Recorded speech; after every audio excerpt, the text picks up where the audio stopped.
is Guardian Radio 96.9 FM. Fresh news, smart talk, all day. The views and opinions of the hosts and guests are their own and do not necessarily reflect the position of the management and staff of Guardian Network. There comes a time when the game tolerates no spectators, only players. There comes a time when we must recognize that our individual aspirations shape our collective destiny. There comes a time when getting in the game, despite the risks, despite the challenges, regardless of the cost, it play the right thing to do. There comes a time when we must find our hearts, find our soul, and pursue our purpose for the greater good of all, for country, for humanity. There comes a time when we must manifest our true greatness. Yes, there comes a time, and that time is now. So let's get down to the essentials. The essentials. Serious radio for serious people committed to advancing the national conversation.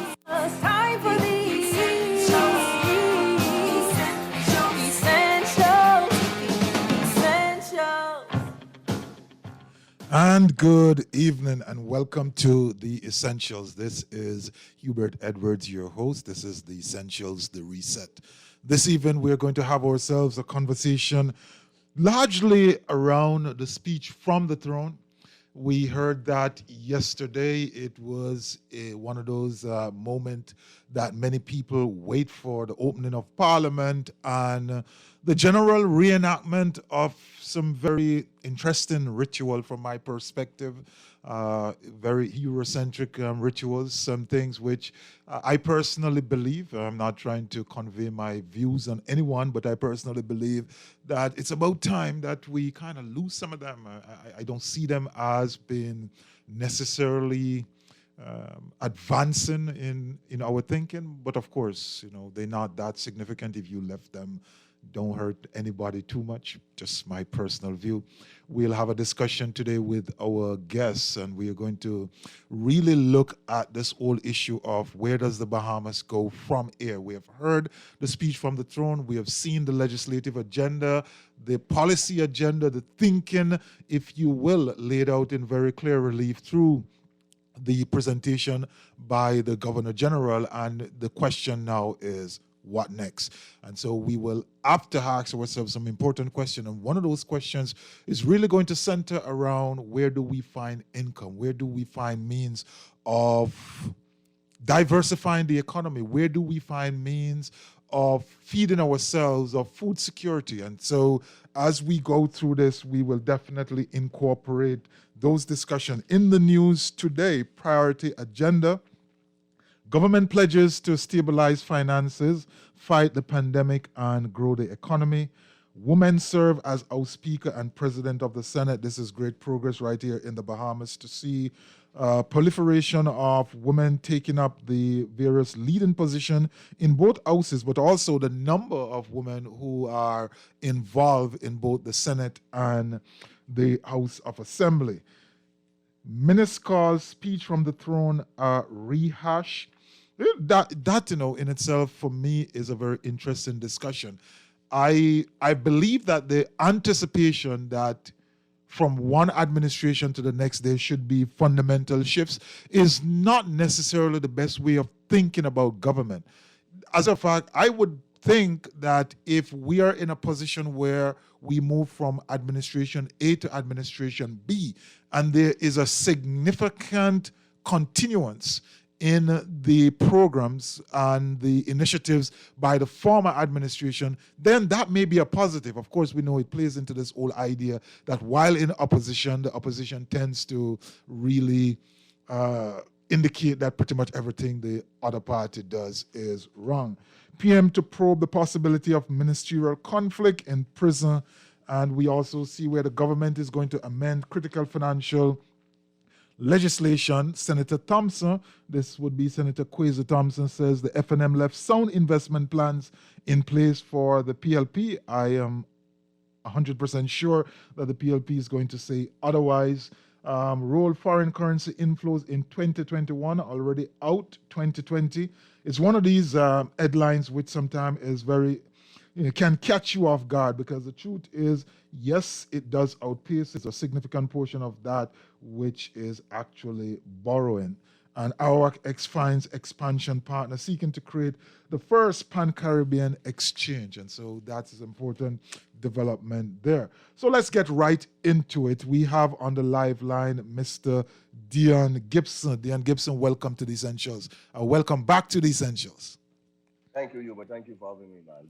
Certainly a pleasure to have you here. We're going to talk a bit about the speech from the throne. I know that you would have listened, and you would have listened with very keen ears, especially given the fact that you operate in a sector of the economy which I believe, and I'm sure you are convinced, holds so much potential for the Bahamas and its growth going forward.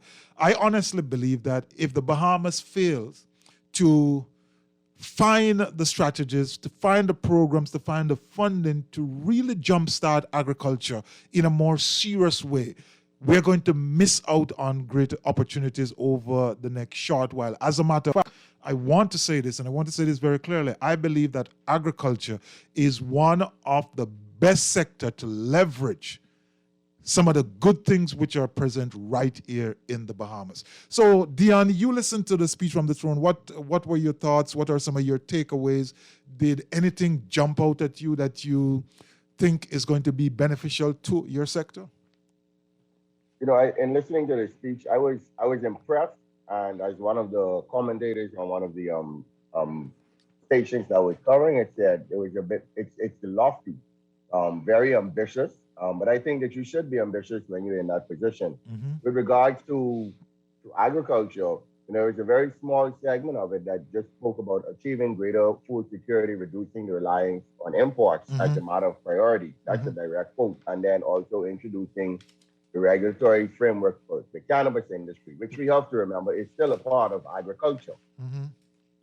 Overall, you know, that left more to be desired, as some other areas got a bit more meat to them.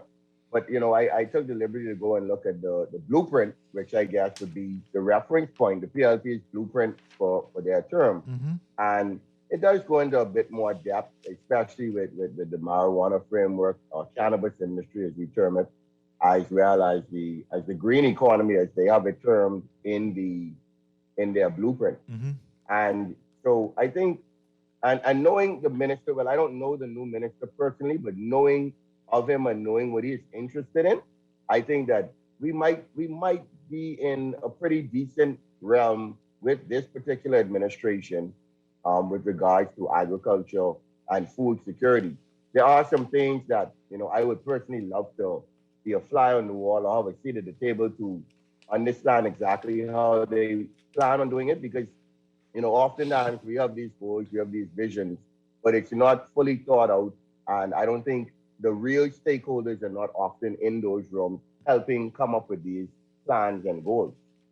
Yeah, but and we definitely come back to that. I did notice that it was, in my mind, it was a minuscule mention of agriculture. I think that more focus must be placed on agriculture. More focus should have been placed on agriculture for issues that we will get into later. I just want to kind of frame what I heard coming out of this. So clearly the speech from the throne was really the blueprint for change given life. Essentially, everything there was drawn from the blueprint for change. Of course, some things were left out. And it outlined a number of broad areas of fiscal policy. Some were social, some were economic, some dealt with health. As you indicated, Dion, it touched a little bit on agriculture and the cannabis. And obviously, what is missing now, or at least what we are waiting for, is to see the program, the initiatives, the reforms and strategies which are going to emanate out of these broad policy or high-level statements, if you will. Now, every single one of these policy positions which have been taken will have implication for revenue, it will have implication for expenditure, and it certainly will hold implication by extension for the deficit. And it is in this regard we want to have this conversation this evening. The question for you, Dion, is as you look at it, where is the Bahamas going to find the growth it needs? Because, from my perspective, I am open to be convinced otherwise. I think the only way forward, the most sustainable way forward is the Bahamas to find growth in the economy. Your thoughts? Definitely, we definitely have to grow the economy. I think that, the tourism model, it works. We proved that it works. We proved through the pandemic that it works actually. I'm living on a family island. I see the slowdown, but also I think there have been tourists here on the Lutra pretty much straight through. And obviously, those numbers drop because they are standard travel seasons.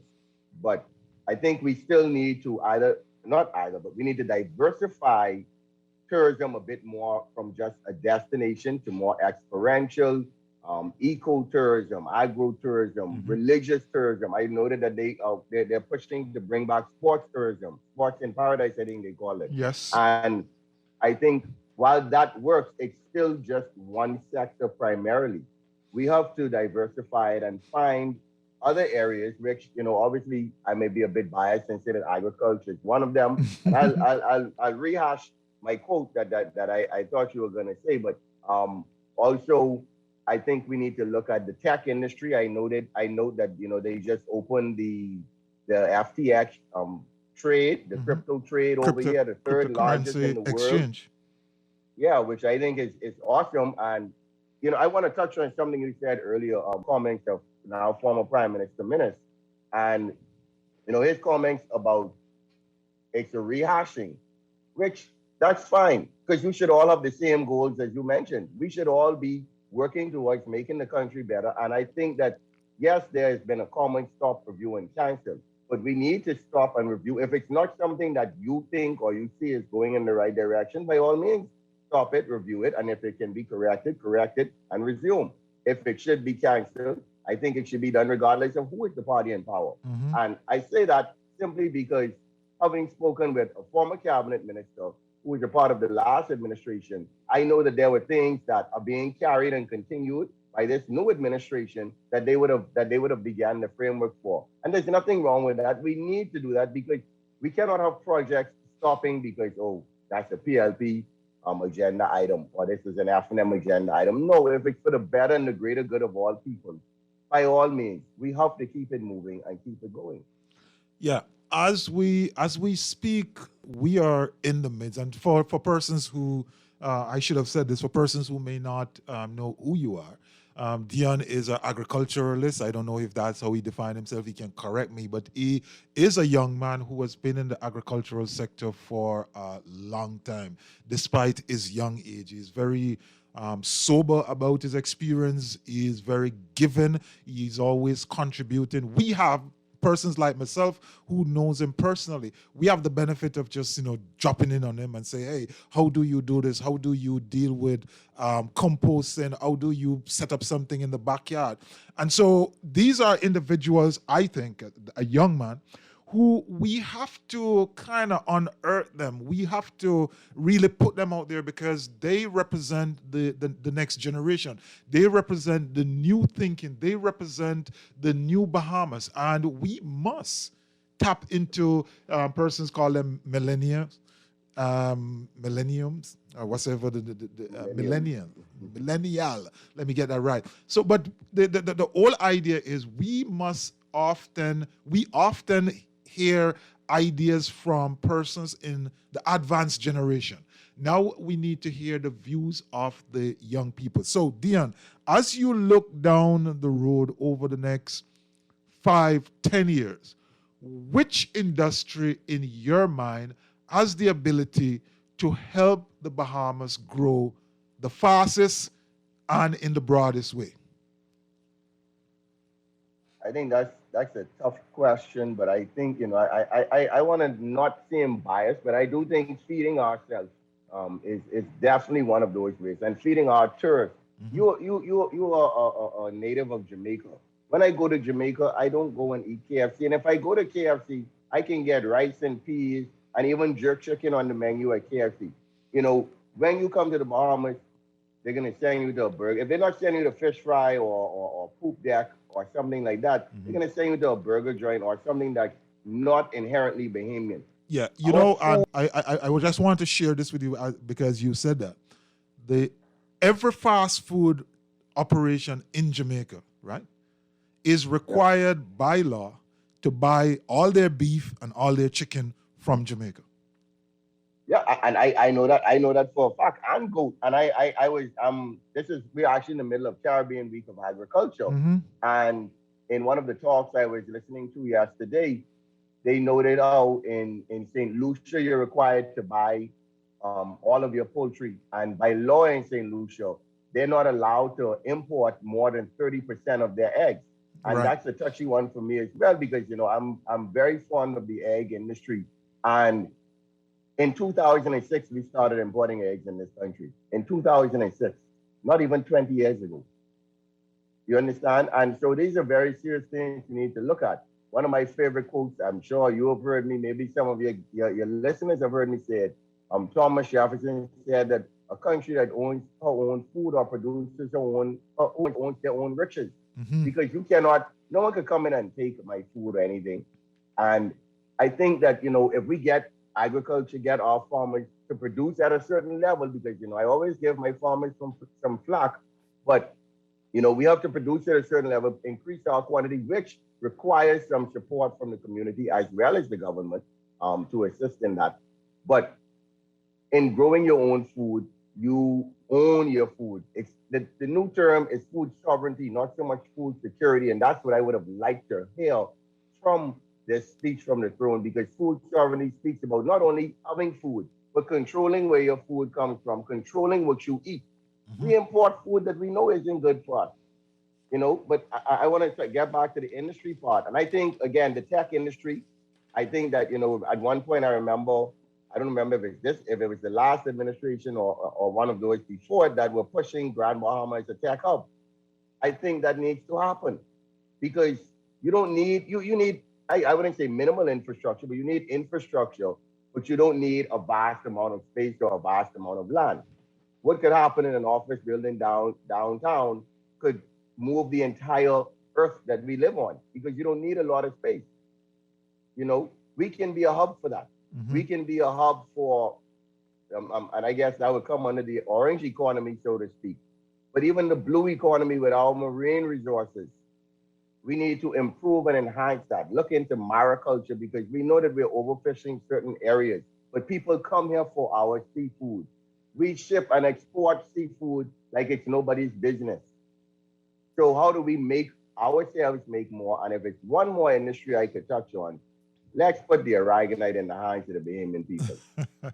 Yeah, the aragonite is one of those controversial one. I promise you that I don't fully understand it, and that's one of the reasons I kind of steer away from discussing it. Now, I know you're trying to be as balanced as possible, but that's not my object here. I really don't have no bias. I believe that in the short term, that agriculture is the best suited industry to create momentum in the economy. And I'm going to tell you why. When you look across the Bahamas, which industry currently is the strongest and brings in the largest amount of revenue? Which one is that? I mean, we all know that that's tourism. That's tourism. Right. Tourism still brings in the most. Exactly. And it ties into pretty much everything else, Exactly. You touched on it earlier, the fact that you could have diversification within the tourism sector itself in the era of agritourism. But also the idea that we mentioned earlier where you share the experience from Jamaica and the experience from St. Lucia. Here is what is happening. The typical tourist, let's say the typical tourist comes in, and I'm just throwing out these numbers based on how we talk about them on the street. We made the argument that of the $1 which the typical tourist spend, 80 cents goes back. Isn't that what we say, Dion? Yep. Okay. Yep. Agriculture provides us with an opportunity to reduce the amount that goes back out by ensuring that more inputs that goes into agriculture come from local sources.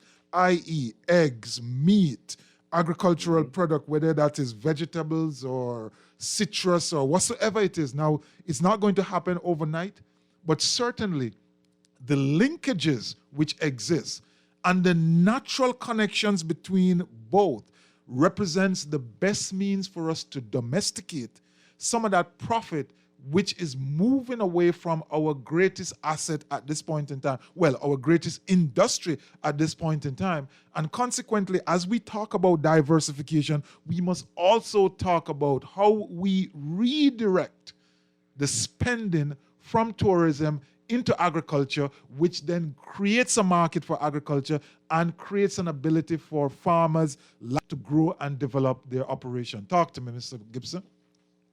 Definitely, I definitely agree with you. I'm not minister yet. We can pray for that one.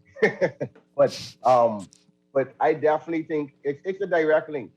Every tourist has to eat just as each and every one of us have to eat. Yes. And I think we could all agree that when we go on vacation, we probably eat more, we eat better, we eat 3 meals on vacation. Whereas on a general work day, sometimes you may skip lunch, you may skip dinner, you may skip breakfast. But a tourist is going to eat at average 2 to 3, maybe 4 times snacking at a pool bar or something like that. It's no reason if we're not producing beef, why can't we have Bahamian pork burgers? I lived in Cuba for 4 years.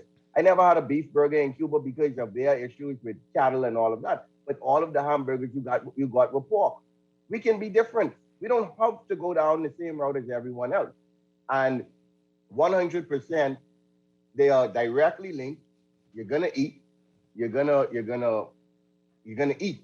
Point blank period. Our coconut water, we shouldn't have canned coconut water in the stores. And I was happy to see on the Caribbean Week of Agriculture, there was a whole segment with regards to the Caribbeanization, I won't say nationalization, but making it a bigger industry where we have more coconut water coming from within our region and from our farmers, etc. And something as simple as that, we have the coconut boys who were highlighted throughout the pandemic.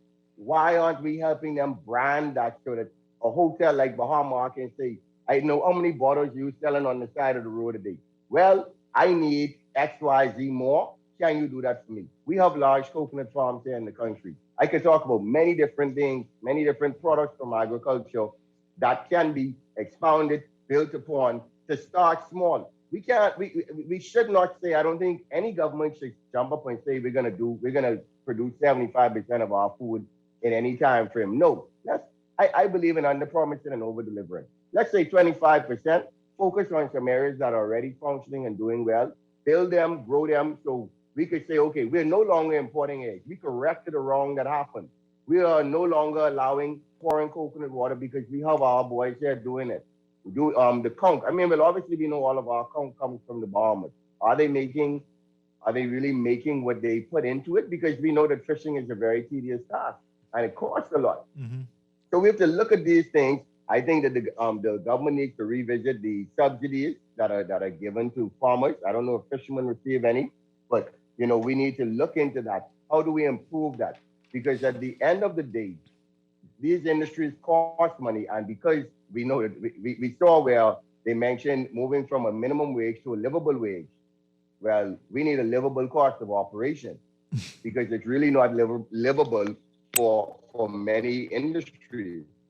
Especially if you're importing whatever you sell, okay. But if you have to do where you building from the ground up, from the soil up, it manufacturing. We need to get into more of that, which will trickle into the tourism industry. It will all trickle together. We always say that every single person in the Bahamas is touched by tourism. Someone in their family line, someone is involved in tourism, and so we need to protect that market, but grow others and make them all work together. It's a symmetry. Everything has to work together. If they don't, then we will never get anywhere. Yeah, and I believe, Dion, it is a case of you have to look very carefully at what you have, and you have to start from that base because oftentimes when we talk about diversification, a lot of people get bringled. They kind of say, diversification to what? It's a wrong question because diversification actually doesn't mean moving away from anything. It means adding to. But because we think about it in scarce terms of moving to a state where we have less, then we all become kind of comfortable. But if we look at the idea, hey, here is the thing that we have the most of. The question is, how can we leverage? Let me give you a scenario. Let's say you and your brother are in business together, right? You live right beside each other. There's a fence that goes to your farm, but on your side of the farm, you kind of have the more productive soil, right? And so Yeah. you have greater yields. But he's the one who is actually farming it and pulling out the products and going to sell it, right? At some point in time, wouldn't you stop to him and say, well, I want a little bit more of that because that is my side? Yeah. Yeah. So here is the question. Here's the point I'm trying to make, and this is one of the reasons why I believe that the pairing of the hotel ministry, the tourism ministry of tourism and investment is really could be very, very strategic. The point is that you would go to your brother. In this case, you would look at the tourism sector and you would say, well, that asset belongs to me. And that asset is making a lot of, I want more of that. And once you've decided that you want more of that locally, then the next question to ask is, how can I achieve more of that? And I am proposing to you, Dion Gibson, that agriculture is one of the first and easiest avenue to extract more value from tourism. Yep, definitely, 100%. I agree with you there wholeheartedly. Like I said, that linkage, the food, it's food. It's very, very simple. And that is agritourism, whether it's not as pure or as simple as we may think it is, or as we may want to put it. Because when people hear agritourism, they think about, oh, I'm going to visit a farm or something like that. Every time you eat, that's agriculture. Every time. Mm-hmm. Now, we see here where, as you mentioned about incentives, I see from the speech from the throne, there are discussion on page 4. There is discussion about increased tax incentive concession for domestic, so that the farmers would fall into that. There's also incentives under the Hotel Encouragement Act. So if somebody want to tie a farm into, say, a eco-type tourism lodge, then there could be some possibilities there. And there's also commitment to increase incentives for small businesses under the SBDC, which I think many of the agricultural business or the agricultural operations would really fall into the small business arena. We're having a discussion with Mr. Dion Gibson. He is an agriculturalist, a young farmer, an individual who has done a lot, especially, in the public space. He has always been quietly working, but he has done a lot in this public space, especially over this period of the passage of COVID. And I believe that as we move forward as the speech from the throne says, to rescue, to restore, and to strengthen the economy, individuals who have different ways of seeing things and talking about things need to be involved a little bit more in the conversation and be at the table. He will tell you very, very early that in order for you to progress from an agricultural perspective, the right stakeholders must be at the table. You're listening to The Essentials. We're going to take a break here, and when we come back, we are going to get into some other aspects, maybe take Dion just a little bit out of his comfort zone. If you want to join in on the conversation, 323-6232, 325-4316 or 325-4259. Our text line is 422-4796. The Essentials. Don't move. Come right back.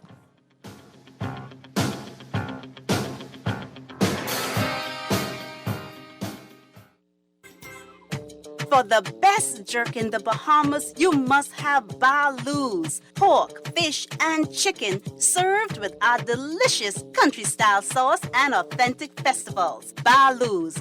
Call or WhatsApp 376-8951. Baloo's, the jerk with the soul of reggae and the spirit of Junkanoo. Baloo's Jerk, traditional, slow-cooked to perfection. 376-8951. Get yours today. COVID-19. Do not panic. Be prepared. If you plan to travel, keep updated on travel advisories from the Ministry of Foreign Affairs. Be sure to wash your hands often and have travel-sized hand sanitizers and disinfecting wipes readily available. Keep your distance from persons who are coughing and sneezing.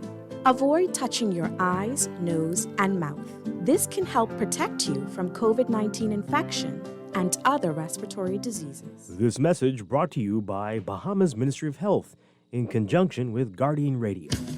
October is Breast Cancer Awareness Month. Other than skin cancer, breast cancer is the most common cancer in women. Breast cancer is also the second leading cause of cancer death in women, after lung cancer. Can you help? Yes, you can.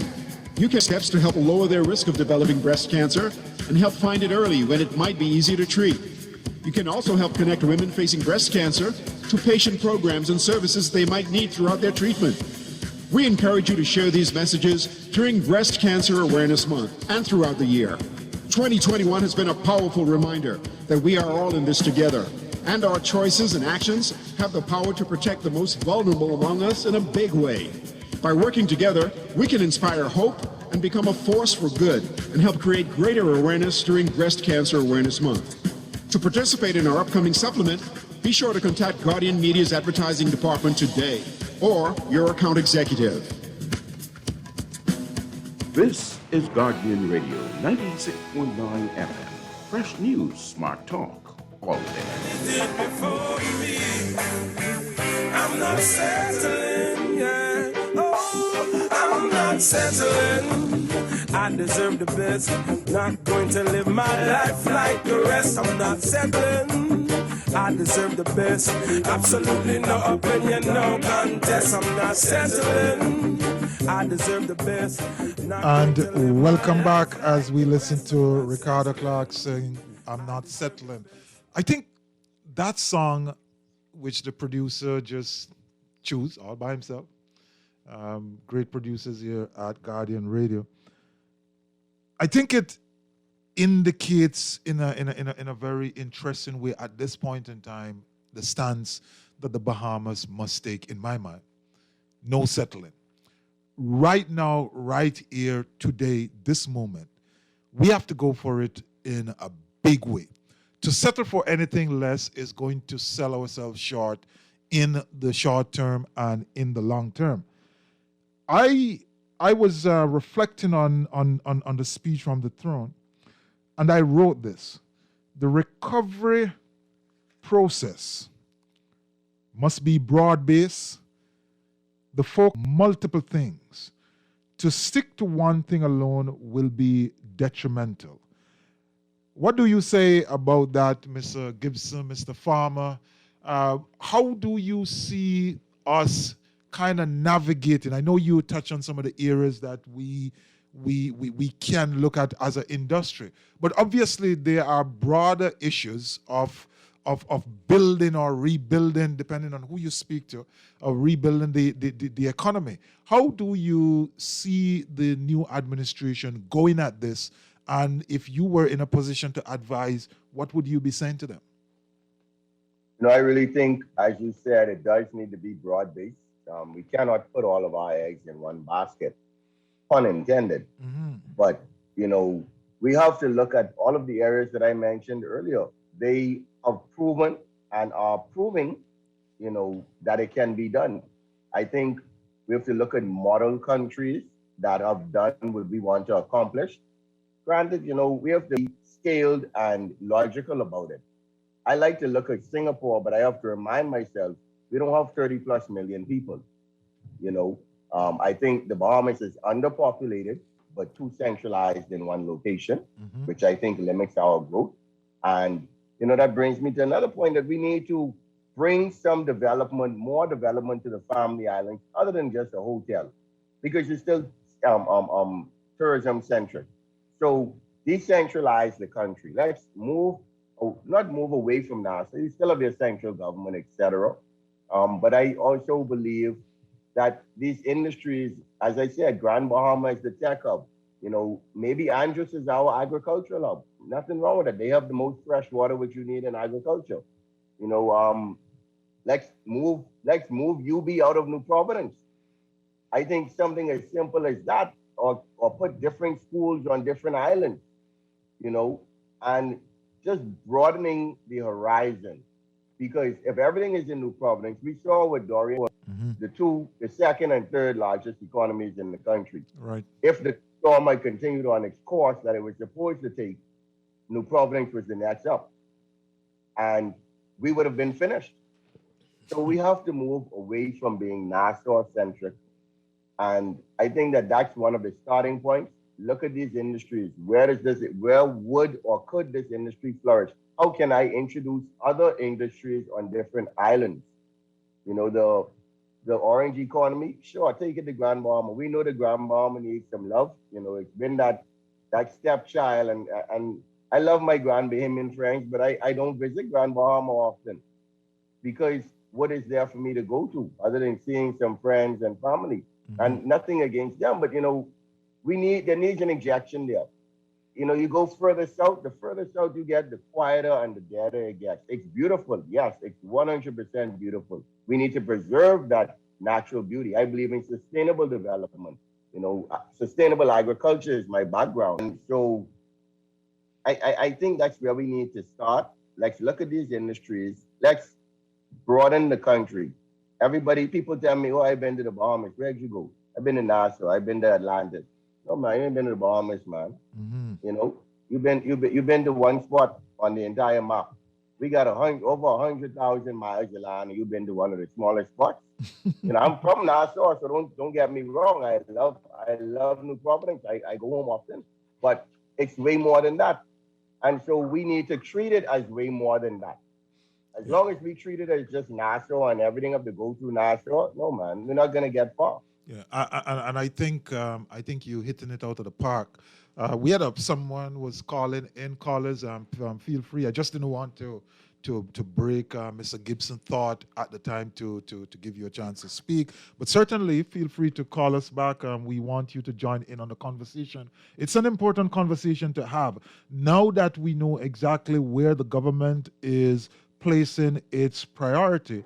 So the numbers are 323-6232, 325-4259, or 422-4796. We have a caller on the line. Caller, go ahead. You're on Guardian. All right. I just want today, Mr. Hubert Ellis. Good day to you, sir. Brilliant young man on right there, man. You know, you all touch on some very, very important points. Mm-hmm. What are your thoughts? Go ahead. But the thing about it is, right? Mm-hmm. One of the two major points you touch on, Mr. Edwards, I think you rolled over them points a little bit too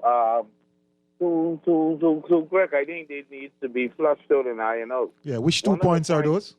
One of the points that I you touched on is sustainable on how agriculture could actually be the third pillar of our industry in the very immediate future. Mm-hmm. And we need to really expand on that. Now, I was listening to Gilbert Morris the other day, and he's talking about all these millions of farms. If we're serious about that, and if we want to create a new industry, we need to take that land issue out of the office of the Prime Minister so that it can and depoliticize it so this land could really get in the hands of young farmer as your guest on, so we could really out and begin to feed ourselves. Where you propose to put it? Huh? Where would you propose to put it, which is not going to be politicized? I would propose to put it to folks like your guest who is in the industry and know about the industry and who can actually articulate and who could actually put these farmlands in the right hand to the people. Him being and doing the background inside these inside the thing, I could best he could name about 20 or 30 young men who he knows is serious about farming that he could put it directly into their hands. We need to go and listen to the people. The people who is in these industry will solve the problem. These politicians, they to these different ministries, and they become demigods like they know it all. Okay. We need the support of people who in the industry who's been putting their back to the wheel and being trying to flush out these industries. Yeah, I got These you. are the people who need to do it. Yeah, what's your second point? The second point you said that we glossed over. My second point is that we could merge our main industry that you spoke about and merge it with the agriculture industry. Now let me throw something out there. What if about 10 or 15 young farmers were to open up these industry and they open up little lodges inside these farmland that was given by the government and said to these people who are doing this farmland, we grow everything we eat right on the farm. Fantastic idea. We grow everything we eat right on the farm. What it would do is actually it would support these local. What I would say, I would even go as far as to say fix them up like a boutique hotels where people will come and they will actually the ecotourism and all these other stuff could tie in, so we can merge. We can actually merge the agriculture industry with our tourism industry, which is the pillar of our economy. Totally agree with you. I got your point. Thank you so much for your contribution, and you made some valuable points. And that's kind of the idea. It doesn't have to be merged in the strictest sense of the word merge, but we get the point you're making. This is another way of diversifying within the tourism industry and also looking for the linkages that exist between tourism and agriculture and building on that. You know, my dream idea would be, Dion, is to have a big piece of land and plant all sorts of stuff, coconuts and avocado and ackee and breadfruit, non-traditional products, because I know that nobody wants them. And the reason is, in the long run, I am thinking of not simply producing for local production, but to get to the point where we can start to experiment with canning and repurposing and finding derivative products from a particular product. I think if we start to broaden the focus, broaden the horizon of how we see agriculture, some fantastic things can happen from agriculture itself. What are your thoughts? No, definitely, 100%. I mean, one thing that we have lost over time as a country, we've lost our canning industry. We had a canning industry. Yeah. We lost that. There were brands that I grew up knowing that are pretty much no longer there. Mm-hmm. I don't buy foreign-made jellies and jams at all. I mean, I know where to get them. Quite a few of them are in the food stores. Let's expound on this. I shouldn't see Smuckers in the hotel, And to the caller's point, nothing he said somewhere in the world. And I think that's one thing we need to do, and that's something I shared with a colleague in the industry recently. We need to get our farmers off of Auckland, out of Andros, out of New Providence, and take them to see what's happening elsewhere. I had the fortune of studying in the United States, where I saw some very large, even in fact, the largest organic egg operation in the US. I had the opportunity to visit that farm and see their processing plant. Mm-hmm. These are the things I think we all need to see the bigger picture. Someone shared to me down in South America, there's a snake farm where they eat snakes. Now, I know a lot of Bahamians could be squirming because of how they feel about snakes, but there's a snake farm that you go out there, you pick your animals, you be a part of the slaughter process, and you get to eat that with other things that are grown on the farm. Now, maybe we don't have to go visit a snake farm, but I'm sure there are other farms and other experiences elsewhere. In certain Caribbean countries, they have wild deer. And, persons were speaking about, let's create an industry. We have the hogs in Andros and in Abaco. I know some people really advertise and is it known as something that you can do. Go out into the bush, sleep for 2 or 3 days in the bush. People spend big money to do that elsewhere. Why are we not capitalizing on it? I think the swimming pigs, I thought it was cool and novel when there was one, but there are now swimming pigs on all of the major islands. Yes, it's unique to the Bahamas, but it won't be long before maybe I even saw goats on the beach in Long Island now. So yes, let's capitalize on our beaches with the livestock, but it'd be better. You farm them around the beach and whatnot because they're not going anywhere because they're fed there, and you do a regular harvest, and that become a part of the experience. I told a friend, someone posted on social media 5 things I should do before I die. I said, slaughter an animal. She thought I was crazy. I said, the reason I said that is because it's a spiritual experience. You have to appreciate that life that is being given for your nourishment. You understand? I've been a part of many, and from the first time I learned it in school, the farm manager said, kill the animal, we will stop. And these are simple things that imagine if someone come and they think, oh, all I going to do is go kill a goat and we can eat that tonight. No, but then they have that experience of watching how you have to appreciate it. That right there, that experience, I'm sure people are listening and saying, wow, I never thought of it like that, And so we have to think outside of the box. Sometimes we have to go and visit other places, see what they're doing. But guess what? We're not going to reinvent the wheel, We just may add a spoke or two and make it a little stronger. Right. And that's what I think one thing we lack. And Bahamians are extremely xenophobic, extremely prejudiced to other people in other countries who are doing things that I'm sure we could do better. Because I always tell people, we have some of the most creative minds in the world in this country. But I think creative for foolishness sometimes. There's some very amazing comedic actors, and I applaud them in their work. Yeah. But when are we going to get some of that creativity or empower those that are creative in other areas to truly make it benefit everybody?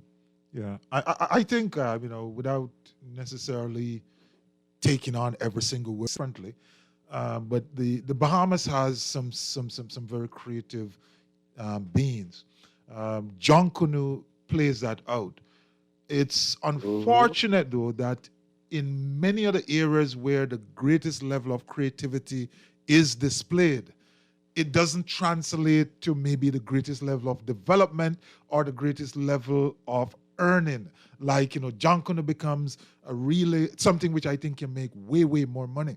But it hasn't been, we haven't really, I guess, figured out the formula of tapping into that. But like you said, and I think, Dion, that when you look at the styling of the Ministry of Agriculture and Marine and the attachment of Family Island Affairs to that, I think that holds some exciting possibility, doesn't it? Well, definitely. I think that was a brilliant move. And I think the selection of the minister for those 2 areas together, or those 3 areas together, was definitely a brilliant and calculated move by the government. If any, I may say that might have been one of the best, because obviously the majority of our farming takes place on the Family Island. The new minister, and this is not me touting him or anything like that. Clay, I don't want nothing from you, just to help me and you. Let's move the country forward. But I say that because he is a fisherman, grew up fishing from a community. I'm sorry, Spanish Wells. Do you know that Spanish Wells, the entire island operates as a cooperative? They grow a good majority of their food collectively as a community. That is actually a model community in many ways, And we have to get our minds or step outside of the box. And so I think, like you said, pairing those together is definitely a smart move. And I see good things. I hope for good things. I'm very optimistic. Yeah, one of the other areas which I think is strategically potential, all of these things come down to implementation.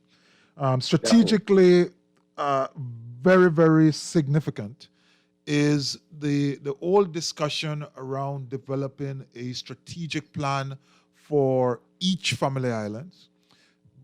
Going back to, it wasn't mentioned in the speech from the throne. I don't know if that discounts it, but certainly if you go back to the blueprint for change, you see in there where it spoke about cluster economics. And I think you hit on something which is very, very important, Dion, where you said, okay, let's not think simply about tourism or tourism projects in these islands. Let's think about how do we put schools, how do we move UB or portions of UB out of New Providence and into the various family islands.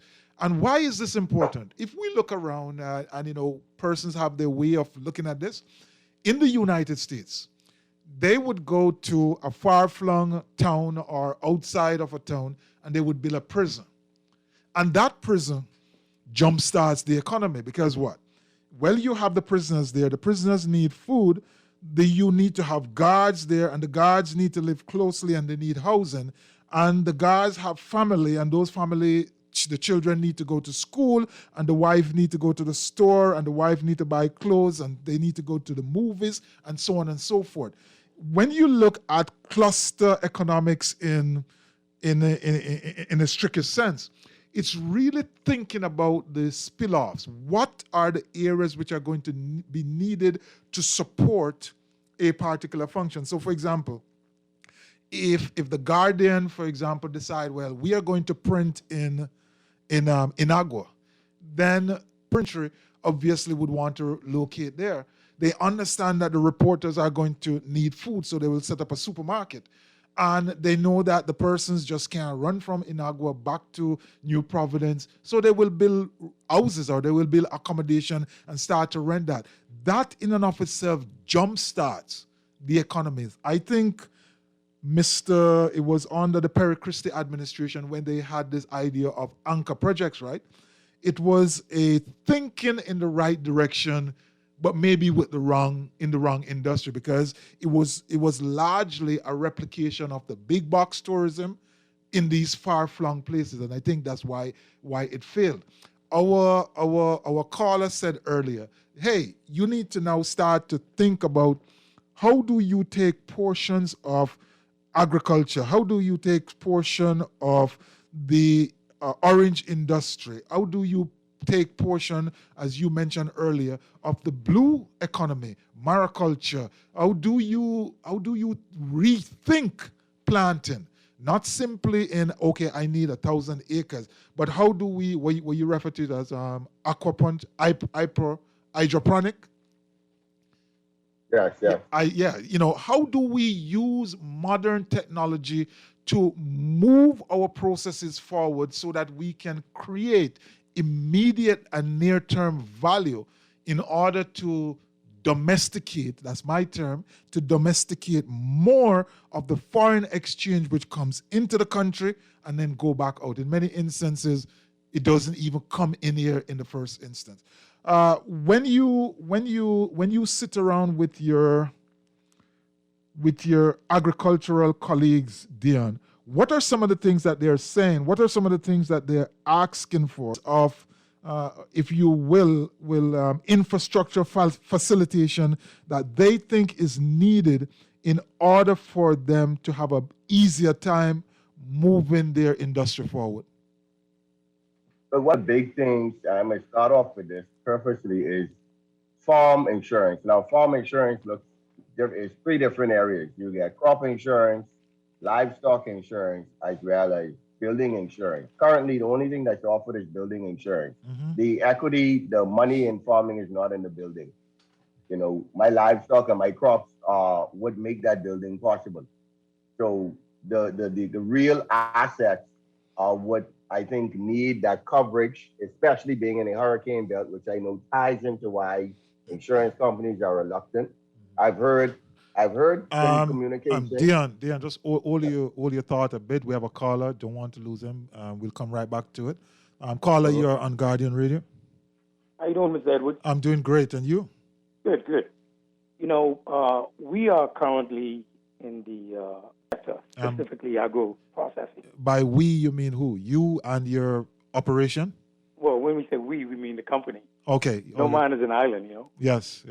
But we are the vineyards. We've been doing manufacturing. Oh, Devania. Yes. This is my friend, right? Yes. Okay. And we haven't caught up yet, but that's the story for another day. Yes. Yeah. How you doing? I'm good. Yes. Real good. All right, go ahead. Let's hear from you. So, we, with at the Vineyards, we are committed to build a brand that not just represent us, but represent our country. Right. So we were developing a brand for more than 20 years. So we started and then we stopped because I was living in another country. And now we started back in 2013. But from the pandemic started, we were hit by some 68% in sales drop. Wow. Due primarily to the tourist sector. So we had to recalibrate and the see. tourist sector represents the largest portion of your market. Yes. What we don't take as exportable products, they are. Because, when the souvenir stores get it and the hotel get it, the guest is getting those products directly. The restaurant uses it, and they fix it in their way, which is unique.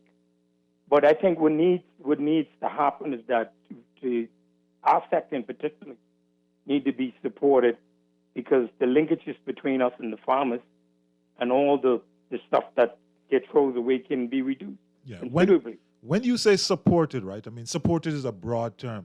What specifically? So Devania's is but before you go. Example, no. Before you go, hold on. Before you go, I just want to set this up. Devania is a well-known product. Most persons know it.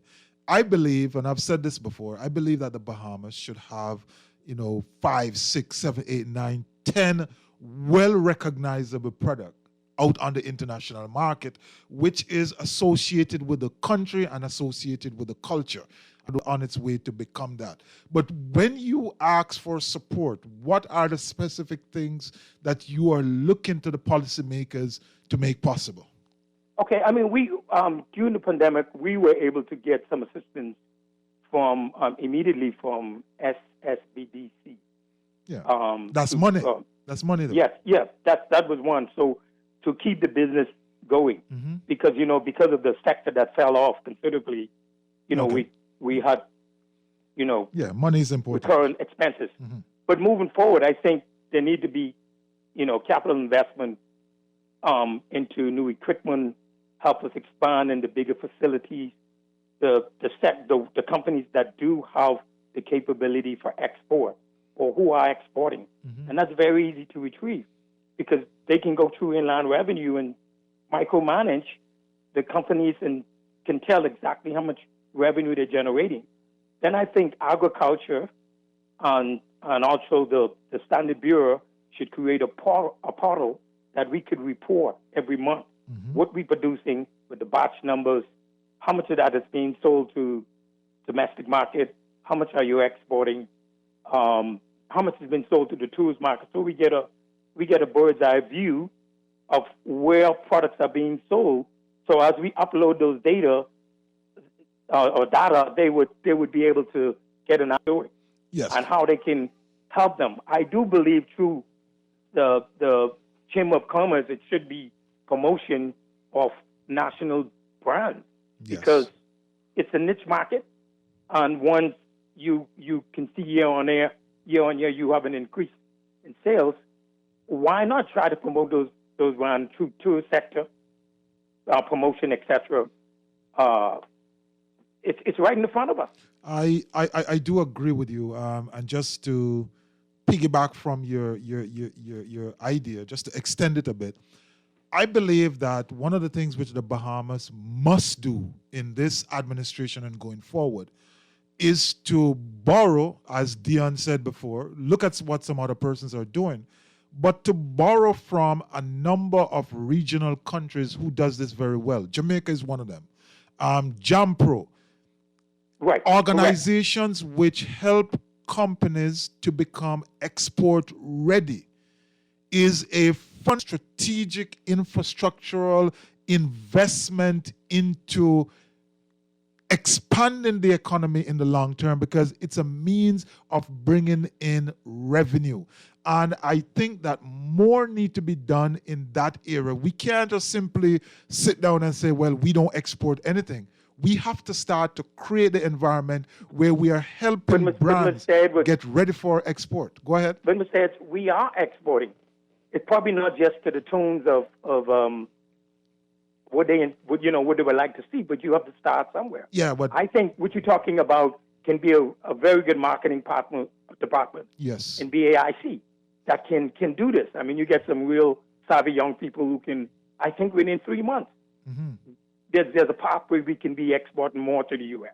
Okay. It's no question. Our products are FDA approved. We're already sending some to the U.S. now, but there's so much more can be done.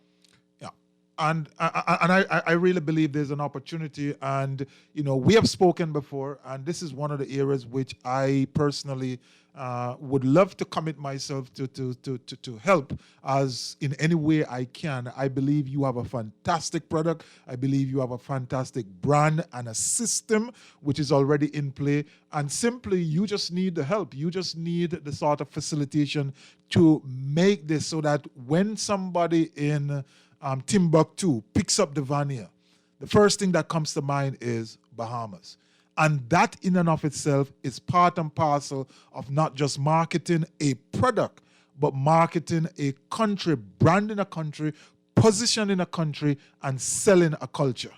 Mr. Edward, just what we had on constant lockdown, we got order from Spain.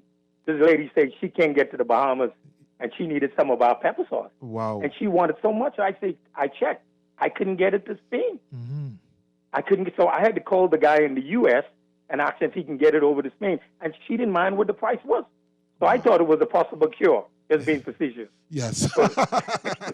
Thank you so much for your contribution. Before you go, I just want to say one thing. Yeah, go ahead, Dion. Anyone who knows Jamaica knows the Grace brand. Yes. We all got, no offense to you, the gentleman on the phone, caller, but, No, that's all right. We can get there step by step. Yeah, no. What I want to say is that, to me, as a young man, having grown up knowing the brand, I happen to know the venue who it's named after, but, knowing the brand, which I knew before I knew her, that is the closest thing to the Bahamian Heinz, the Bahamian Grace, the Bahamian whatever you want to call it. And I just want to encourage you. And, whatever I could do to assist, I'm sure you should know people higher up than me because they should be pushing you and promoting you. When you pick that up, you have the junk on the bottle. Anyone who knows it, even if they don't know the brand, they look at that junk, the Bahamas, bang, it sticks out. So, but you know what's interesting? My friend, our commercial is so close. He said the spirit of John Canoe and his jerk. And I had it before. He said the spirit of John Canoe in a bottle, not just a song, but now a taste. We were promoting that years ago. Yeah, I'm just. But that the World Expo is supposed to happen this year. If you were not on that group of Bahamians going to the World Expo, I think we need to revisit the whole thing and question if we even need to go. Boy. Well, they did. And I'm not saying that to toot your horn, but you have a brand. You have one of the most professional Bahamian brands, authentically Bahamian. And with regards to connecting with farmers, I don't know if you have issues there, but you could get my contact from Mr. Edwards later, and I would gladly assist you however you can to get better support. Because I agree with you 100%. Agro processing is one of the key ways we're actually going to make more money from agriculture. The thing about it, we are willing to teach the other young people. This can be people talking about backyard farming, right? We could actually produce some products within the community and create co-op. Mm-hmm. So it can be village food, and they might do something different from what South Beach does. And everybody has their unique thing, and when because each formula is unique, some formula are generational, and once you develop it, help bringing revenues on, but bringing that revenue in. Yes. I want to thank you so much for your contribution, and certainly we will, spread the word, and we connect the dots, and we make sure that the network increases. I think you have a great contribution to make. Obviously, I'm not letting you go far. I haven't spoken to you in a while, but certainly look out for it. We will be speaking in short time, and I really believe, the sauces, the jellies, the things that are at this stage really cottage industries for some. has the potential to become that much bigger. And to the extent that we can continue to spread the word and draw attention to that, we definitely will do that. So thank you so much, caller. Thank you, We Mr. will Edwards. see you Hope to hear from you soon. another time. We definitely will get results. We'll keep beating the drums until the results become valid. Now, Dion, I know I cut you off mid-statement, and I hope you remember what you were saying, because we have to take a break. We're going to take a break, and when we come back, we're going to ask again, what are some of the things which your colleagues are asking you at the fireside that they would love to see in place in order to make their industry that much better. You listen to the Essentials, The Reset. I'm here with my guest, Mr. Dion Gibson. They call him Gibby the Farmer. He's an agriculturalist. He tells you that his background is in sustainable agriculture. Brilliant young man, smart young man who knows what he's talking about. But you have to stick around to hear what else he has to say on the other side of the break. Don't move. Come right back.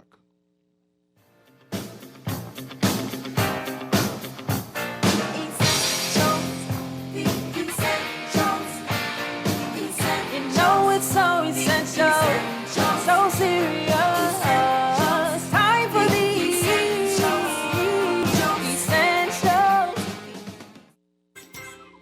For the best jerk in the Bahamas, you must have Baloo's. Pork, fish, and chicken served with our delicious country-style sauce and authentic festivals. Baloo's, Nassau East South. Call or WhatsApp 376-8951. Baloo's, the jerk with the soul of reggae and the spirit of Junkanoo. Baloo's Jerk, traditional, slow-cooked to perfection. 376-8951. Get yours today. Loss of family members is very isolating, and people who have experienced loss appreciate when others have shared their grief. If you can't be there in person, go to the Nassau Guardian's website online at thenassauguardian.com and visit our obituary link. The Nassau Guardian's interactive obituary link allows you to read the funeral announcement, express condolences, or place photos on the online guest book for 1 full year. Losing a loved one is painful, but that pain isn't the worst thing to happen. Friends, loved ones, colleagues, and neighbors who ignore the loss compound the pain. Should the bereaved family wish to place the obituary and photos on our obituary site, just contact the Guardian's funeral industry partners or the Nassau Guardian. Remember, there isn't one magic right thing to say to someone experiencing loss that will make the loss less painful or easier to bear. The Nassau Guardian's obituary link, available online at thenassauguardian.com.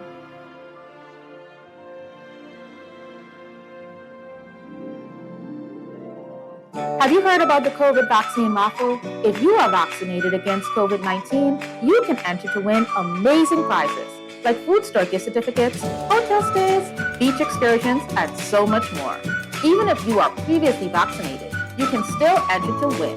The COVID vaccine is free, safe, and protects you from severe infections. Don't delay.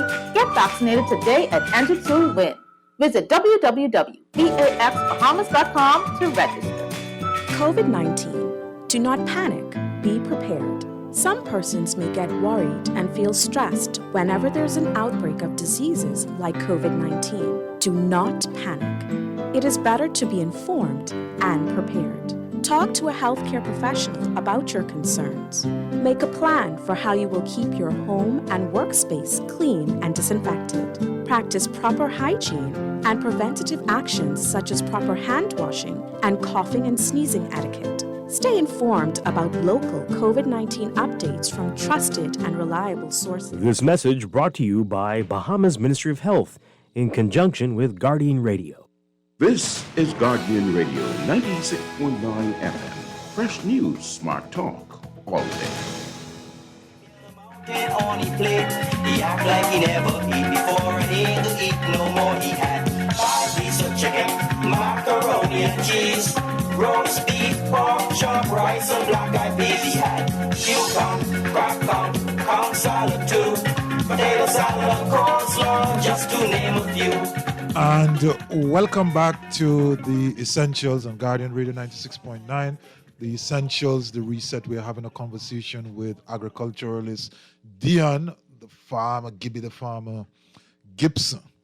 And, you know, what a wonderful conversation so far. We had 2 wonderful input from callers. And it just goes to show that I think that there's a place for this type of a discussion. But before you get into it, Dion, there's something which just flashed across my mind, and I think I should throw it out to you. Maybe every now and again we should have one of these conversations, and we should invite individuals who, like the owner, to call in and to showcase their products, to talk about their products, because I believe that there are many individuals out there who do not fully appreciate that a lot of these things actually exist. And so we will pick that up at another time. But I think that is something which is valuable to do. Let me read this text quickly before you move ahead. Good evening, Mr. Edwards and guests. Interesting discussion indeed. Most certainly, I would like to see the whole economy of industries working together harmoniously. I think that is important. The full impact of tourism is truly felt when the food, culture, music, dance, religion, and other cultural aspects of the Bahamas is allowed the opportunity to be displayed and experienced. Bahamians are indeed an integral part of the tourism product. Couldn't have said it much better myself. Mr. Gibson, go ahead, give us your views. What is the industry saying to you? So, I have the privilege of still being a young person, and I sit with the young, the old, and even high school students sometimes, the next generation. And, I think one of the big things is land, the ease of access to the land that is allocated for agriculture. One thing I have very openly applauded the last administration on is when they placed the moratorium on land distribution and reviewed all of the agriculture land, and if you weren't using it for agriculture, it was taken from you. So I will tip my hat to them on that one. And I think that land access, we have I think 30% of the available land in the country is arable, which represents over 1 million acres, I believe it is. Right? I could be a little off there. I don't remember exactly. But we need to make land access easier. But in giving people land, we need to see how best we can assist with the preparation. I know that there are programs, so I'm not going to say that it doesn't exist or it doesn't happen, but it's minimal. I think they give like 3 hours. If I'm trying to develop 5 acres, I cleared 3 acres in Abaco, and that took over 12 hours to get to the point of production ready. So if you're only giving me 3 hours and the fella charging me $500 an hour, or maybe no, it's like $250 an hour. $250 an hour, and you're only giving me 3, but I need 12. For someone trying to get out the ground, and initial cost for agriculture is very high, and one of those biggest costs is land preparation. So I think those two areas, land and assistance with the preparation of land, I think, and this is not, I think, but these are things that we talk about on a daily basis. So it's kind of something I thought of before. It became a part of my own thought process. One thing that I came up with and I shared with people with regards to the import and the duty exemption on agricultural inputs, I think that needs to be revisited. I think that for first-time farm setup, there should be no duty and no VAT. I think that if it's a recurring input like fertilizers or whatever, because again, we don't manufacture, we need to look into producing some of these things, but we'll never produce tractors, etc. Well, I'm not saying never, but not in the near future, we won't be producing tractors. So if I have a farm, I have a legitimate farm, I'm a registered farmer, and I hold my farm license. I think that the process is also very tedious. I have to write to the Ministry of Agriculture, who has to send it on to the Department of Finance to get that exemption approval. I think that we should put a dollar value or certain inputs, whether it be a tractor, whether it be fertilizer, whether it be drip tape, and analyze, okay, this one will be duty-free, this one will be completely tax-free, and I should be able to go there because if you inspected my farm and all of the things we have to go through, I have my business license that we have to go through to get a farm license or a farmer's permit. I think that should be sufficient verification that I am a legitimate farmer and I am coming to do this, and I should be able to go to customs or give a copy of that to my custom brokerage, my importer, and be able to get that exemption free without the rigmarole and the red tape of writing that letter, hoping you get it before the product touches the ground. Because I can tell you, if your order is here before you get that letter and before customs sees that, they don't want to give you the exemption. Okay? Yeah. And I think these things need to be revisited. I went through this to get it. Why can't I just go to the docker and clear my stuff much simpler? Yeah. We know, sadly, things move very slowly, and to me, that's a big one. And the insurance, as I spoke about earlier, Right. I think we need to improve our feed mill. That's something that we talk about often. I don't want to bash any government or anybody, but it needs to improve. I will leave that one there. You know, and I think, as I said earlier, greater exposure. We have monies available to the government for various projects. If we go to the FAO or IDB or someone, or even through CARDI or AICA or one of these regional bodies, I'm sure they can assist in getting funding and plan a trip. Okay, we have a group of Bahamian farmers who want to learn more about the production of plantain and bananas. So where are we going to go? Are we going to go through AICA, go to somewhere in Central South America? Are we going to go to St. Lucia? You know, we're talking about the cannabis industry. How many people really getting into the industry? Are they really farmers or agriculturalists? Because it's still agriculture. Now, if you're going into the processing, agro-processing, so you need to understand it. Are you all visiting Colorado or Jamaica or Trinidad or wherever is producing marijuana currently? You know, and maybe they're doing it in their private groupings, but this is how you legitimize those people who are doing it, because if they're not interested in coming on a trip that is for the stakeholders in a certain sub-industry, then maybe they may not be the right people to go into that industry. Yeah. And so I think those are just a few of the things that need to be visited and looked at. And I think those are important things. And I think you will be happy, therefore, to see on page 4 where the Governor General read, my government will consult with key stakeholders and appropriately amend legislation to provide increased tax incentive and concession for domestic investors. And so, you know, one of the points you made out of that is really, I think, where we need to go. We need to get to the place where we create, we get rid of the bureaucracy, we get rid of the slowness in doing business, and we get to a place where persons can move efficiently from idea to execution. And when we do that, I think the country is going to be better off for that. We have a caller on the line. Caller, go ahead. You're on Guardian. Yes, blessed, Mr. Hubert Edwards. Blessings. Yeah, blessed to the young man in the studio.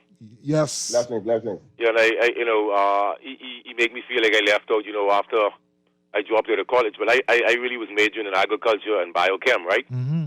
And so when I was in junior school, they used to teach agriculture, but I just called in to let him know that we are all paying the price for not doing what he's talking about, because along with my brother, we actually, for the past couple of years, we was getting like a mango grove and an avocado grove together on Cat Island, where my mother has a lot of property, right? Mm-hmm. And so I don't really need them to start this impetus for me, but food security is a serious thing. You know, I sit and I listen, and I always had a dream to be a farmer, versus all of this societal, you know what I mean? And I don't know what we can eat, Mr. Edwards. You know, I have a Jamaican friend who lives in Montego, but he's a farmer.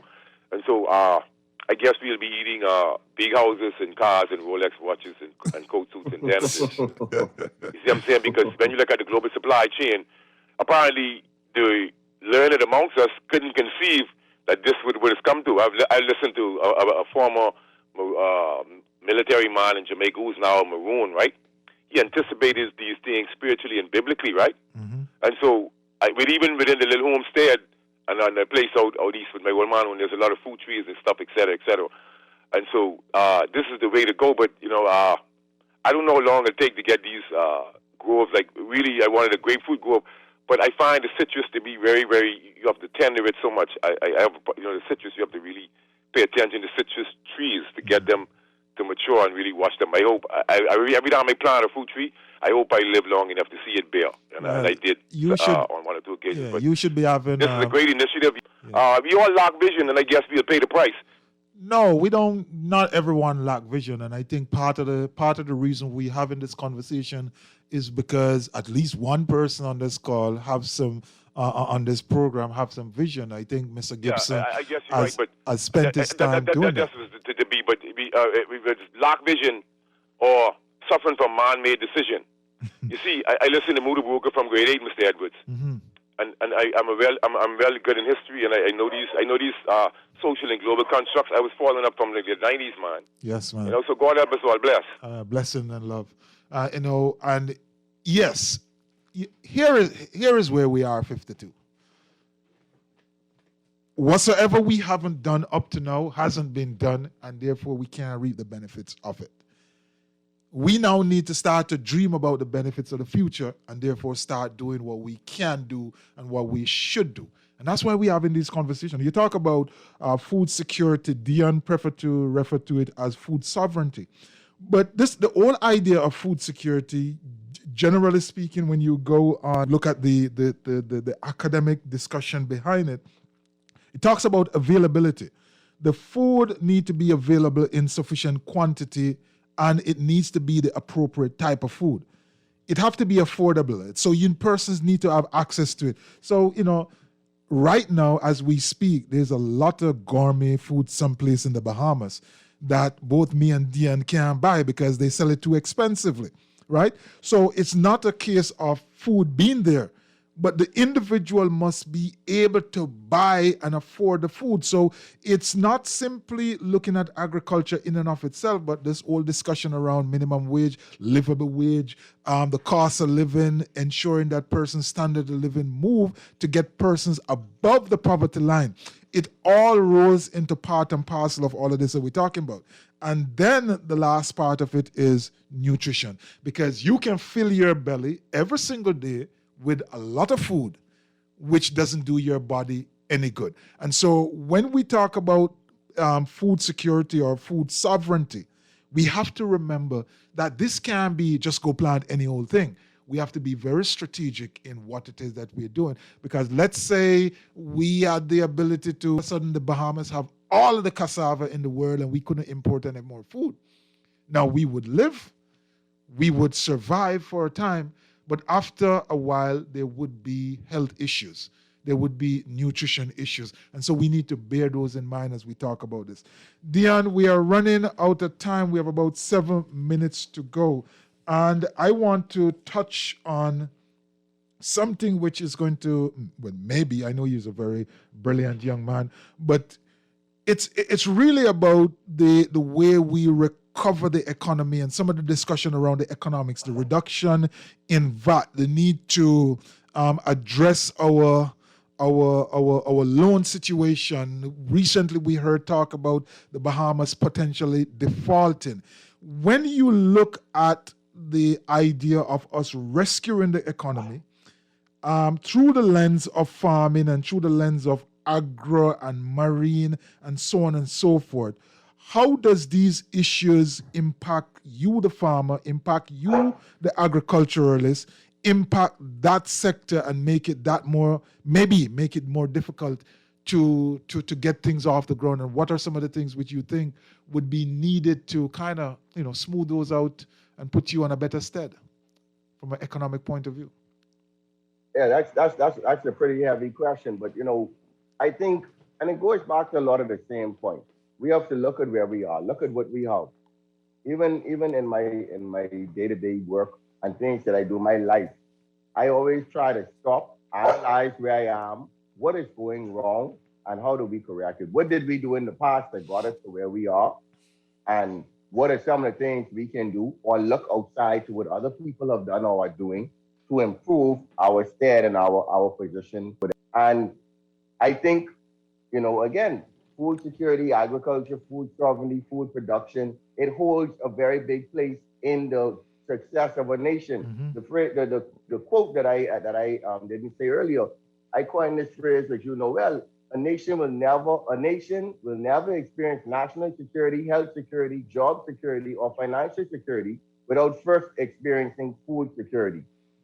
And that is evident. Look at the successful nations around you. They produce food. The United States throws away food. They produce so much.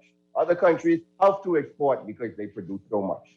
Okay? And so that is the basis of life. food is your sustenance. Food and water, without that, we are dead. And as you said, you spoke about what food security really is, not just access to food, but good food to support a healthy and active life. And we have to look at that. And, you brought something to mind that I don't often say, but we do need to bring the Ministry of Health and the nutritionists within the country into that conversation about food production, what we're going to produce and how we're going to produce it. And so the best way to move it forward with the tax situation, with our national debt, if we're going to borrow money or we're going to borrow more money, let's pump it into areas that we really need. I think that we pump a lot of money into tourism and other sectors where you have wealthy individuals, Bahamians, and I know of projects that Bahamians tried to do that were shut down, and a foreigner go and do something very similar. And allow these individuals to do it. They have the means, they have the resources. Pump and funnel the money that you have or that you're getting into the areas of growth. We need to stop the lip service, okay? It's fine and fun to talk about agriculture and food security because it's a punchline or it's a hot topic of the day, but at the end of the day, we all have to eat. And this is my parting statement. You spoke about it, and the gentleman, the last caller, said he hopes to see the fruit bear off of the trees that he plants. Well, I say this, our leaders must stop planting trees and wanting to sit in the shade of that tree. You're not leading the country for you. You are leading the country for a better tomorrow. We will not get better if we only have 5-year visions or we continuously change out governments who want to switch it out because that's their agenda. No, the agenda should be, we have a 50-year goal for this country, and this is where it needs to go. I always tell people, we don't have to agree on how we do things, but let's just agree on what we're doing, and then we'll figure out how to get there once we all focus on that common goal. And I think that's an important message because I've said it before on this radio station, on this program. The biggest problem we have, one of the biggest problem we have, is reconciling the intent and the desire of the persons who have the ability to make the change. And you said it very right. There are many individuals out there who have decided, and I'm saying decided because this is my observation. They have decided that if the tree is going to take 10 years to grow, I'm not going to plant that tree. I'm going to plant a tree which will bear in 2 years because I want to eat off the fruit. The reality, though, is it is a tree which takes 10 and 15 years to grow, which is in the best interest of the Bahamas. And so the tension between my own personal gain and the wider gain for country and for the good of all is always going to be something which must be reconciled. And that is reconciled, as you said, Dean Gibson. We're clean out of time. I want to thank you for being a part of this. I think this was a wonderful conversation. I think we've started something here which we need to expand and continue on an ongoing basis. We are going to find the professionals. We are going to find the facilitators. We are going to find the individuals who can speak at a deeper level on the whole idea of agriculture and where we can take it to the next level. You've been listening to The Essentials, The Reset. We always end by saying, never allow your greatness to become a victim of your unwillingness to change. All we can say here is good night, one love, walk good, and Ubuntu. Ubuntu. Chips, the American grab fried chicken, that's the native dish. The Frenchman bypassed the food, he head straight for the wine. The German just click his heel, then Billy played with deal. Then along come a Bahamian, a mountain on his plate. He act like he never eat before and he ain't to eat no more. He had 5 pieces of chicken, macaroni and cheese, roast beef.